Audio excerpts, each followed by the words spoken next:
Keberadaan pemain-pemain naturalisasi di tim nasional Indonesia kembali mengundang polemik bagi beberapa orang, dan orang yang berkomentar bukanlah orang sembarangan yang ada di Indonesia.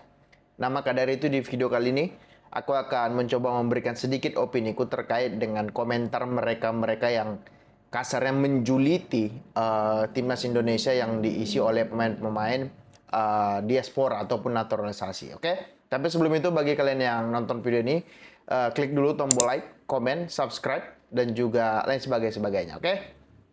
Nah, gini.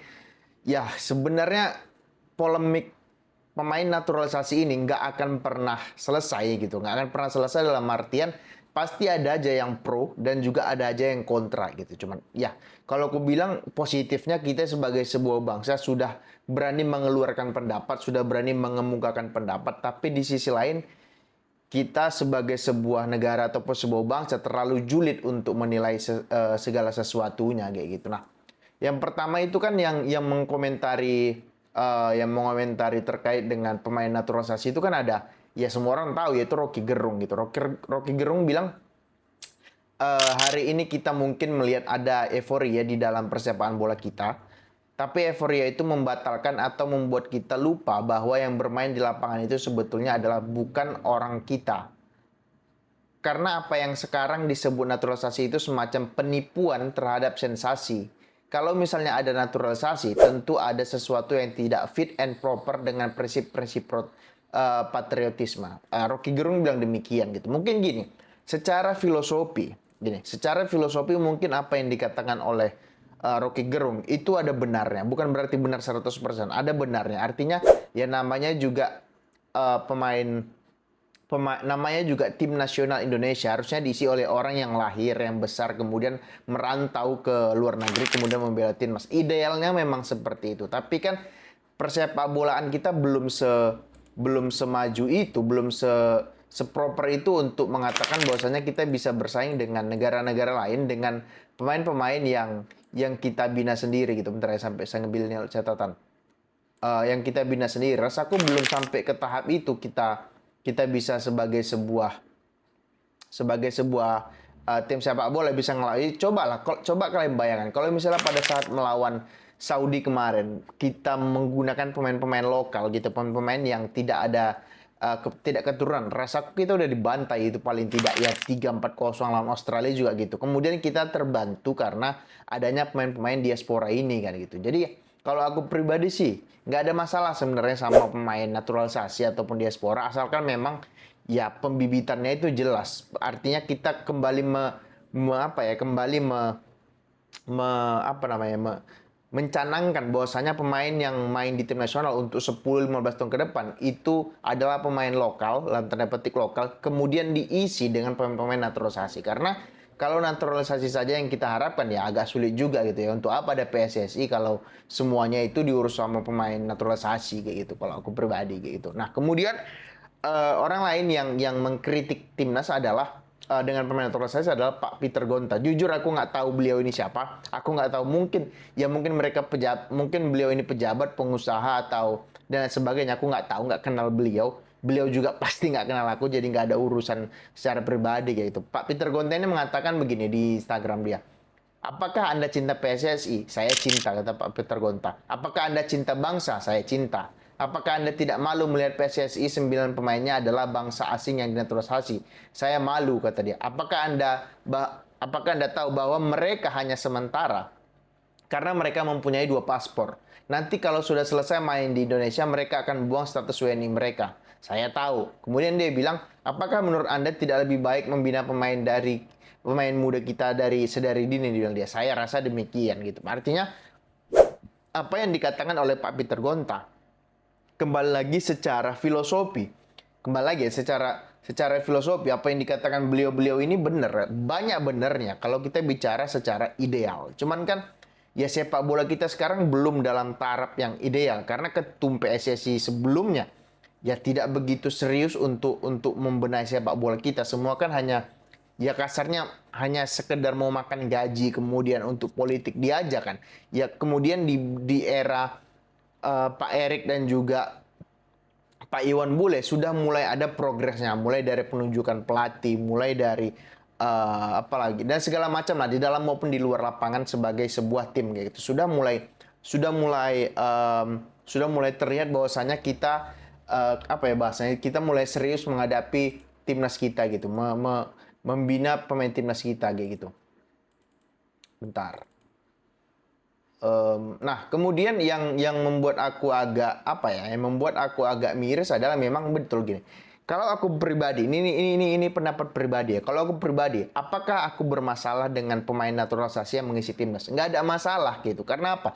Toh ya mereka juga memiliki darah Indonesia, mereka juga memiliki hak untuk membela timnas kita gitu. Yang jadi masalah adalah kalau PSSI sebagai badan tertinggi yang mengurus sepak bola Indonesia, khususnya timnas, hanya berfokus kepada yang namanya pemain naturalisasi, rasaku PSSI mengerdilkan dirinya sendiri gitu. Karena bagaimanapun PSSI itu punya anggaran, PSSI itu punya kuasa, PSSI itu punya wadah, PSSI itu punya pemain, pelatih dan lain sebagainya.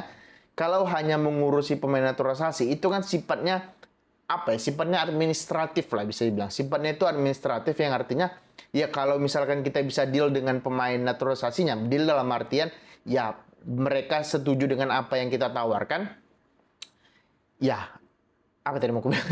Kalau mereka setuju dengan apa yang kita tawarkan, ya mereka bergabung. Cuma kan kalau memang PSSI ini mengembalikan marwahnya sebagai sebuah lembaga ataupun institusi tertinggi di sepak bola kita, tentunya dia akan mengurusi yang namanya ya identitas bermain ataupun filosofi bermain. Mulai dari mana? Mulai dari grassroots, mulai dari rumput-rumput bawah. Kayak misalkan membina pemain-pemain muda itu dibina agar kita bisa bersaing dengan, nggak usah dunia dulu deh, kita bisa bersaing dengan Jepang, Korea, Qatar, Arab dan lain sebagainya, negara-negara top Asianya lah kayak gitu. Oke, kita bisa bersaing dengan itu, udah mantap kali kalau gue bilang. Nggak, emang siapa sih dari berapa 300 juta mungkin 300 juta penduduk Indonesia, 200 ya, 200 juta, berapa sih 200 300 juta penduduk Indonesia, siapa sih orang yang percaya kita akan juara Piala Dunia? Nggak ada, aku bilang. Bahkan kita lolos Piala Dunia, kemudian di Piala Dunia dibantai, kita mungkin udah senang karena kita bisa melihat pemain-pemain kita itu berlaga di laga sebesar Piala Dunia kayak gitu. Walaupun ya tujuan akhir pemain bola seharusnya nggak boleh di Piala Dunia kan, masih banyak tahapan karir yang harus mereka jalani kayak gitu. Maka dari itu aku setuju dengan apa yang dikatakan oleh Bambang Pamungkas. Kata dia, bagi saya naturalisasi bukan hal yang salah. Betul kalau aku bilang. Toh tidak melanggar aturan. Toh tiap negara di dunia juga melakukan hal tersebut. Naturalisasi hanya menyiapkan tim dalam jangka waktu pendek, hanya 5 tahun. Lebih dari itu, kita harus menyiapkan agar generasi muda kita bisa menjadi pesepak bola yang baik. Idealnya, kata Bambang Pamungkas, idealnya adalah kita punya timnas yang baik hasil dari pembinaan usia muda yang baik.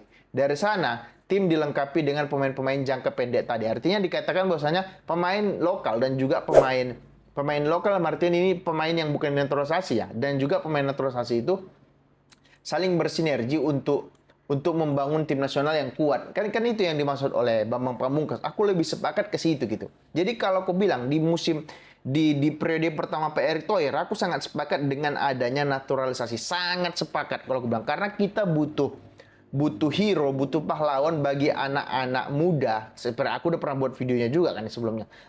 Kita butuh hero bagi anak-anak muda, bahwasanya mereka melihat bermain sepak bola itu menyenangkan loh, terkenal, banyak duit, kemudian ganteng, kemudian badan bagus, lain sebagainya. Jadi anak-anak muda itu, anak-anak kecil itu, ataupun orang tuanya, ketika mereka mau latihan di SSB, mereka merasa senang. Kalau udah mereka senang melakukannya, mereka pasti berjuang sampai mati-matian untuk menjadi ahli. Kalau udah menjadi ahli ya duit datang sendiri gitu. Duit akan datang sendiri kayak gitu. Jadi kalau aku pribadi, dengan apa yang dilakukan oleh Pak Erick Thohir, tujuannya salah satunya adalah membentuk hero dan juga akselerasi untuk timnas. Ya terbukti kan kita bisa berprestasi dalam ranking timnas, kita sudah naik sekitar 40-an ranking kan di FIFA. Sekarang 129 terakhir gitu. Kita sudah dalam hal itu oke, nggak ada masalah gitu ya. Kemudian nanti kan yang akan memetik hasilnya mungkin 10-15 tahun lagi ketika kita sudah masuk 100 FIFA. Kemudian pemain-pemain kita sudah bisa berlaga di Liga Inggris, berlaga di Liga Spanyol. Karena peringkat FIFA sudah memungkinkan secara administratif pemain kita itu bisa langsung bermain di Liga Inggris dan liga-liga top dunia lainnya. Kayak gitu. Kan itu sebenarnya yang ingin dicapai oleh Pak Erick Thohir kalau aku melihatnya kayak gitu. Namun ini catatan untuk Pak Erick Thohir juga gitu. Kalau misalkan di periode, aku yakin kita beranggapan Pak Erick Thohir itu maju untuk periode berikutnya sebagai ketua umum PSSI, bukan hanya di periode pertama. Oke, di periode pertama mungkin program prioritasnya adalah mengembalikan atau memanggil memanggil beberapa pemain diaspora yang mau bergabung ke timnas. Tujuannya apa? Untuk akselerasi prestasi di timnas, baik dari sejarah juara, walaupun juara nggak penting kalau aku bilang, juara dan juga rankingnya. Oke, aku sepakat itu di periode pertama sebagai program prioritas. Nah, kalau menurutku, misalkan kita beranggapan dia mencalonkan lagi dan dia terpilih di periode keduanya, aku berharap Pak Erick Thohir tidak lagi menjadikan program naturalisasi itu sebagai program prioritas dia. Oke, aku berharapnya sedemikian. Program prioritas dia apa? Oke, dalam 5 tahun masa jabatan dia yang kedua, dia akan melakukan yang namanya perbaikan dalam sistem pembinaan usia muda. Oke, dalam artian apa? Anak-anak di daerah. Jadi masalah dari Indonesia ini lah kan terlalu banyak terlalu banyak sekte-sekte di PSSI. Ada ASKAP lah, ada ASPROP lah, ada ini itu. Jadi ketua umum PSSI juga nggak bisa memberikan perintah langsung. Artinya dia perlu diskusi lagi. Artinya kan untuk membangun, kalau menurutku untuk membangun sepak bola kita ini butuh sedikit tangan besi gitu. Karena nggak bisa semuanya diselesaikan dengan demokrasi kalau menurutku di sepak bola ini. Kita gitu loh.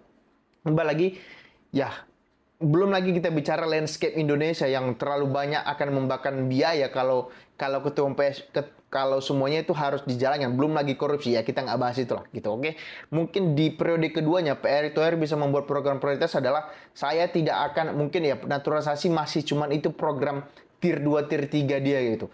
Program utama saya adalah membina pemain muda, mengembangkan pemain muda yang mana nanti 10-15 tahun ke depan mereka yang akan bermain di Liga Inggris, mereka yang akan bermain di Liga Spanyol, mereka yang akan main di Liga Jerman, di Liga apalagi Italia, di Liga apalagi Belanda dan lain sebagainya gitu. Mereka yang akan memetik hasilnya dari program naturalisasi sekarang yang saya ciptakan. Aku ingin Pak Erick Thohir bilang kayak gitu. Artinya geliat-geliat di bawah, dalam artian negara memberikan misalkan subsidi dana, kemudian BUMN memberikan dana, FIFA juga. Artinya kan dana itu it's not an issue kalau aku bilang. Itu bukan masalah dana kalau aku bilang. Dana PSSI uangnya banyak kok, itu yakin aku. Artinya mereka salah satunya apa? Setiap kabupaten atau setiap kota minimal harus ada stadion. Ya nggak usah stadion besar, stadion untuk latihan-latihan aja yang rumputnya bagus. Agar apa? Passing pemain kita bisa passing dengan bagus. Ini kan nggak, ya GBK aja kita lihat rumputnya kayak gitu kok, sebagai sebuah sebuah stadion yang labelnya itu internasional, rumputnya kayak gitu kan memalukan. Jadi kalau aku bilang mulai dari fasilitasnya dulu diperbaiki, misalkan ya dibuat stadion-stadion mini gitu untuk tempat latihan anak-anak supaya bisa passing, kemudian pelatihnya disarankan untuk memberikan lisensi, untuk mengambil lisensi. Hal-hal kayak gitu kan suatu hal yang ihwal kalau aku bilang dalam pembentukan sepak bola kita kayak gitu. Nah, aku ingin melihat Pak Erick Thohir mengeluarkan sebuah statement yang demikian gitu. Aku nggak akan buat lagi program prioritasku untuk naturalisasi. Programku adalah untuk membangun usia muda di periode keduaku ini gitu. Oke, kalau dia bilang kayak gitu, keren. Kalau aku bilang keren, nah, siapapun yang mengolok-olok timnas lagi nanti, aku orang pertama yang akan membela Pak Erick Thohir, karena memang jelas ada jangka pendeknya. Oke, di periode pertama jangka pendek dulu, kemudian di periode kedua dia akan bicara jangka panjang gitu. Ya, Pak Erick Thohir juga banyak relasi, Pak Erick Thohir juga banyak duit gitu kan. Jadi rasaku kalau misalkan dia cari-cari duit dari PSSI, rasaku ya gaji ketua PSSI nggak seberapa lah sama income yang dia dapat dari dunia usaha dia kayak gitu. Itu sih yang menurutku harus dicandangkan oleh Pak Erick Thohir kalau Pak Erick Thohir mau mencalonkan lagi sebagai ketua umum PSSI di periode kedua. Dan juga ya gimana ya kalau dan juga pemain-pemain yang dinaturalisasi itu kan bukan pemain-pemain yang tier 1, tiernya kan tier 3, tier 2, 3, 4 kayak. Ya, mungkin tier 2 yang bisa dibilang ya mungkin Justin Hubner, kemudian ya siapa lagi? Nathan Chown mungkin itu yang tier 2. Yang lainnya kan tier 3, tier 4 kayak Sandy Walsh itu di Belgia ya kalau nggak salah main. Mainnya juga di divisi berapa. Kemudian dan lain si Martin Paes juga main di Amerika, bukan main di Liga Inggris, bukan main di liga mana-mana juga gitu kan. Kemudian Rafael Struijk, kemudian Ival Jenner juga belum main di tim-tim utamanya mereka kan. Jadi kalau aku bilang ya nggak ada masalah, asalkan seperti yang kata BP, kemudian nanti untuk jangka panjangnya pemain-pemain kita lah yang mengisi tim nasional, kemudian dibarengin dengan pemain-pemain keturunan. Kalau begitu Indonesia akan menjadi sebuah tim nasional yang bagus kalau aku bilang. Oke? Itu dulu konten kali ini. Bagi kalian yang suka silahkan di subscribe, di komen, di like. Bagi kalian yang nggak suka ya nggak apa-apa. Oke? Semoga terhibur.